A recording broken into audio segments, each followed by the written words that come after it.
بسم اللہ الرحمن الرحیم۔ Knowledge T V by Mohd Mirza میں خوش آمدید۔ ویورز، آج آپ کو بتائیں گے کہ تاریخ کیسے خود کو دہرا رہی ہے۔ مسلمانوں سے پہلے دنیا میں دو بڑی مذہبی طاقتیں تھیں، یہودی اور عیسائی۔ یہ دونوں جاہل بھی تھے، ظالم بھی، شدت پسند بھی اور نافرمان بھی۔ یروشلم کے ربیوں نے جیوری بنا رکھی تھی۔ یہ جیوری دنیا کی ہر نئی چیز، نئی ایجاد اور نئی سوچ کو خلاف مذہب قرار دے دیتی تھی۔ جیوری تورات کی کوئی آیت تلاوت کرتی تھی اور نئے خیال، نئی سوچ اور نئی چیز دینے والے کو صلیب پر چڑھا دیا جاتا تھا۔ یہ اس ظلم کا جواز ہمیشہ تورات سے نکالتے تھے۔ یہ لوگ اس قدر بے لچک، سخت اور تنگ نظر تھے کہ انہوں نے حضرت عیسیٰ علیہ السلام پر توہین مذہب کا الزام لگایا اور رومی گورنر کو حضرت عیسیٰ کو صلیب پر چڑھانے پر مجبور کر دیا۔ آپ عیسائیوں کو بھی دیکھیے۔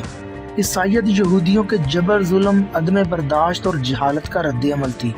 یہ لوگ پھانسیاں چڑھتے، صلیبیں اٹھاتے، کوڑے کھاتے اور جیلیں برداشت کرتے ہوئے آگے بڑھے اور آہستہ آہستہ دنیا کی بڑی مذہبی طاقت بن گئے۔ مگر پھر یہ بھی یروشلم کے ربی بن گئے اور پوپ نے وہ اختیارات حاصل کر لیے جو یروشلم کی ربی جیوری کو حاصل تھے۔ چرچ 19ویں صدی تک اتنا مضبوط تھا کہ یہ عام لوگوں کے کھانے پینے، رہنے سہنے اور لباس تک کا فیصلہ کرتا تھا۔ کافی مسلمانوں کی دریافت تھی۔ یہ مشروب ایتھوپیا میں دریافت ہوا، مکہ پہنچا، خانہ کعبہ کے سامنے دنیا کی پہلی کافی شاپ بنی اور کافی صوفی ڈرنک یا مسلم ڈرنک مشہور ہو گئی۔ پوپ نے مسلمانوں کی وجہ سے کافی کو حرام قرار دے دیا۔ ٹائی بھی مسلمانوں کی ایجاد تھی۔ یہ کرتبہ شہر میں زریاب کرتبی نے ایجاد کی۔ خلیفہ کا سٹاف ٹائی باندھتا تھا۔ پادریوں نے ٹائی پر پابندی لگا دی۔ یہ ٹائی کو کرتبہ کی مناسبت سے کرتوبی کہتے تھے۔ آج بھی فرینچ زبان اور آدھے اسپین میں ٹائی کو کرتوبی کہا جاتا ہے۔ چرچ نے ٹائی کو حلال کیسے قرار دیا، یہ بھی الگ کہانی ہے۔ عیسائی پادری بھی یہودی ربیوں کی طرح نئی ریسرچ، نئی ایجادات اور نئی سوچ کے خلاف تھے۔ یہ بھی انجیل کی آیات کی تلاوت کرتے تھے، آیات کی اپنی مرضی کی تعبیر بیان کرتے تھے اور سائنسدانوں کو پھانسی چڑھا دیتے تھے۔ آپ اس زمن میں نکولس کوپرنیکس کی مثال لیجئے۔ کوپرنیکس علم حیت اور ریاضی کا ماہر تھا۔ اس نے 1520 میں سورج اور زمین کے رشتے پر کتاب لکھی۔ اس نے کتاب میں انکشاف کیا زمین سورج کے گرد چکر لگاتی ہے۔ وہ چرچ کے اختیارات سے واقف تھا، چنانچہ اس نے کتاب پر اپنا نام نہیں لکھا۔ پادریوں نے کتاب کو خلاف مذہب قرار دے دیا۔ پادریوں کا کہنا تھا انجیل میں لکھا ہے سورج زمین کے گرد گھومتا ہے، چنانچہ یہ نئی تھیوری انجیل سے متصادم ہے۔ مصنف کے خلاف سزائے موت کا حکم آ گیا۔ چرچ کوپرنیکس سے 22 سال یہ بھی پوچھتا رہا یہ کتاب تم نے لکھی، اور کوپرنیکس انکار کرتا رہا، یہاں تک کہ 1543 میں جب اس کی موت کا وقت آ گیا تو اس نے اپنا جرم بھی مان لیا اور کتاب پر اپنا نام بھی تحریر کر دیا۔ چرچ نے کتاب بین کر دی۔ فلورنس کے سائنسدان گیلیلو نے 1632 میں انکشاف کیا صرف زمین نہیں بلکہ باقی سیارے بھی سورج کے گرد گھوم رہے ہیں۔ چرچ نے گیلیو کو بھی کافر قرار دے دیا۔ گیلیو کی کتاب بھی ضبط ہو گئی۔ 8 ماہ مقدمہ چلا اور آخر میں گیلیو کو موت یا معافی کا آپشن دیا گیا۔ گیلیو اپنی تھیوری سے تائب ہوا اور چرچ سے معافی مانگ لی۔ پادریوں نے اسے اس کے فارم ہاؤس میں نظر بند کر دیا۔ وہ 1642 میں اس فارم ہاؤس میں مر گیا، مگر اس کا جرم معاف نہ ہوا۔ پادریوں نے اس کے جنازے کی اجازت نہ دی۔ یوں گیلیو کو جنازے کے بغیر گمنام قبر میں دفن کر دیا گیا۔ اس واقعے کے 350 سال بعد پوپ جان پال نے 1992 میں اعتراف کیا گیلیو کے ساتھ ناانصافی ہوئی۔ گیلیو کے بعد گیارڈانو برونو نے زمین کی ساخت پر کام شروع کیا۔ چرچ کے حکم پر لوگوں نے اسے زندہ جلا دیا۔ آپ اگر کبھی آکسفورڈ جائیں تو آپ کو وہاں بشپ نکولس ریڈلی اور بشپ ہیوگ لیمرڈ کی یادگار ملے گی۔ یہ دونوں چرچ کے روایتی طریقہ کار سے اختلاف رکھتے تھے، چنانچہ دونوں کو آکسفورڈ کے چوک میں زندہ جلا دیا گیا۔ یہ عیسائیوں کا علم، سائنس اور جدت کے بارے میں رویہ تھا۔ یہ چند مثالیں ہیں، تاریخ ایسے سینکڑوں واقعات سے بھری پڑی ہے۔ اسلام یہودیت اور عیسائیت سے بالکل برعکس تھا۔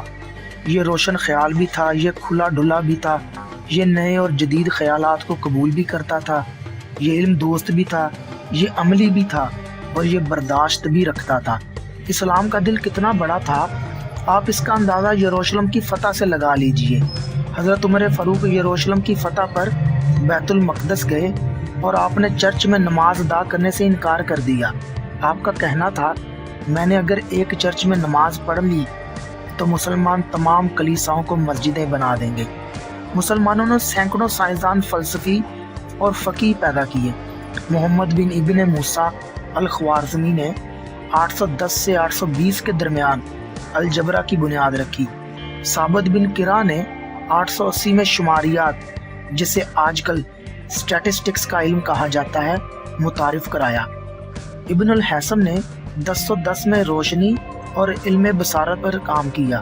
یونانی فلاسفر اور مذہب یہ کہتا تھا، ہماری آنکھ میں روشنی ہوتی ہے، یہ روشنی آنکھ سے نکل کر اشیاء پر پڑتی ہے۔ ابن الحیثم نے یہ فلسفہ مسترد کر دیا۔ اس نے ثابت کیا، روشنی باہر سے ہماری آنکھوں میں داخل ہوتی ہے، ہماری آنکھ کے پیچھے پردہ ہے جس پر تمام مناظر منعکس ہوتے ہیں۔ ابن الحیثم نے 1000 سال قبل کتاب المناظر کے نام سے کتاب لکھی۔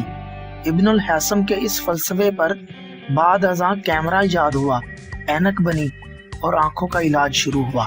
ابو ریحان البیرونی نے 1020 میں ریاضی، تاریخ اور جغرافیے پر کام کیا۔ اس نے زاویے کو 3 برابر حصوں میں تقسیم کیا اور زمین کا محیط نکالنے کا طریقہ ایجاد کیا۔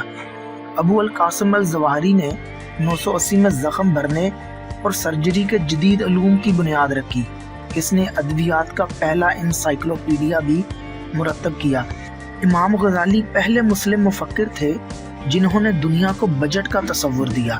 علم کی 2 قسمیں ہوتی ہیں، دنیاوی علم اور دینی علم۔ اس فلسفے کے بانی بھی امام غزالی تھے۔